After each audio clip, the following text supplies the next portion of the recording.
İşə götürən işçini ay ərzində nəzərdə tutulan istirahət günlərində işə cəlb edərsə, əlavə ödəniş etməlidirmi?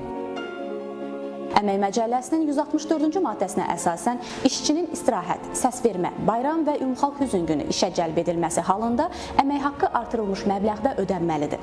Vaxtamuz sistemdə gündəlik tarif maaşının ən azı 2 misli, işəmuz sistemdə 2 qat, işəmuz qiymətlərindən aşağı olmamaqla, aylıq maaş alan işçilərə isə aylıq iş vaxtı norması daxilində görülübsə, maaşdan əlavə gündəlik vəzifə maaşı qədər, normadan artıq görülübsə, maaşdan əlavə gündəlik vəzifə maaşının 2 misli ödənilir.